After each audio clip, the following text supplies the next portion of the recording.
बेटा ये बताओ, ये छठ पूजा क्या होती है? हम लोगों के ज़माने में ये छठ पूजा तो बहुत पहले से चली आ रही है, लेकिन अगर तुमको कुछ मालूम हो इस छठ के बारे में तो तुम उसको हमें बताओ।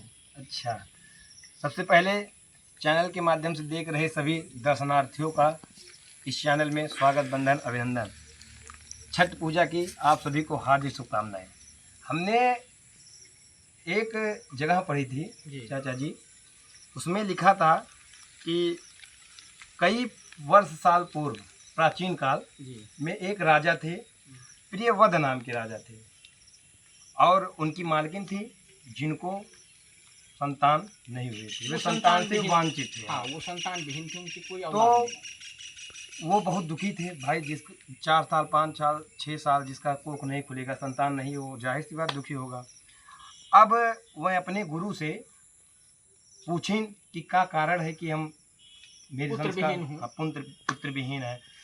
तो उनके गुरु महर्षि कश्यप ने उनको बताया कि आप एक पुत्रेष्टि यज्ञ करवाइए, जैसे भगवान राजा दशरथ करवाए थे पुत्र पाने के लिए। तब प्रियवद ने पुत्रेष्टि यज्ञ करवाया, उसके फलस्वरूप उनको एक संतान हुआ। लेकिन संतान हुआ, लेकिन वो संतान मृतक था। पहला दुख तो उसको संतान नहीं हुआ, अगर उसकी कोख खुली तो मृतक खुली, वो और दुखी हो गया, दिल बहल उठा। अब वो कुछ सोच नहीं पाया राजा, अब वो आत्महत्या करने चला गया। अब वो आत्महत्या करने जब गया, आत्महत्या करने लगा, तो वहाँ माँ षष्ठी प्रकट हुई, जिसे हम छठ माता कहते हैं। माँ षष्ठी प्रकट हुई और उनको ऐसा करने से रोका और अपने पूजा का उन्हें विधि विधान बताया कि कैसे पूजा किया जाता है, ऐसे ऐसे पूजा कीजिए। राजा वैसे वैसे पूजा करवाए। उसके बाद माता प्रसन्न होकर उनको पुत्र रतन की आशीर्वाद दी। उसके बाद उस राजा का क्या कहते हैं, कोख खुल गया। कोख खुलने के बाद मालकिन बहुत खुश हुई, माता जी का व्रत करने लगी तब से।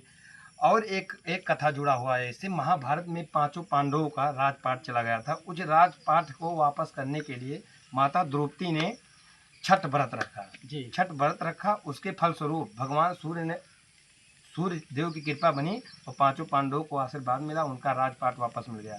इसकी 2 कारण है छठ व्रत के।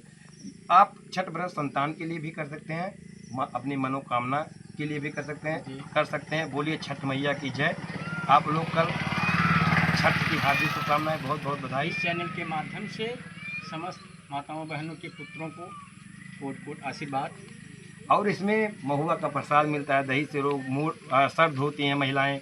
उसके बाद किन्नी का चावल साग भात मिलता है, सब लोग खाते हैं। ऐसे अन्न को खाती हैं जो खेत में नहीं पैदा होता। खेत में जोता बोया अन्न नहीं खाया जाता है इसमें। चलिए, तो बहुत बहुत धन्यवाद आपका। वीडियो अच्छा लगे तो लाइक कीजिए, सब्सक्राइब कीजिए, शेयर कीजिए, जिससे हमारे समाज में ये वीडियो फैले। बहुत बहुत धन्यवाद।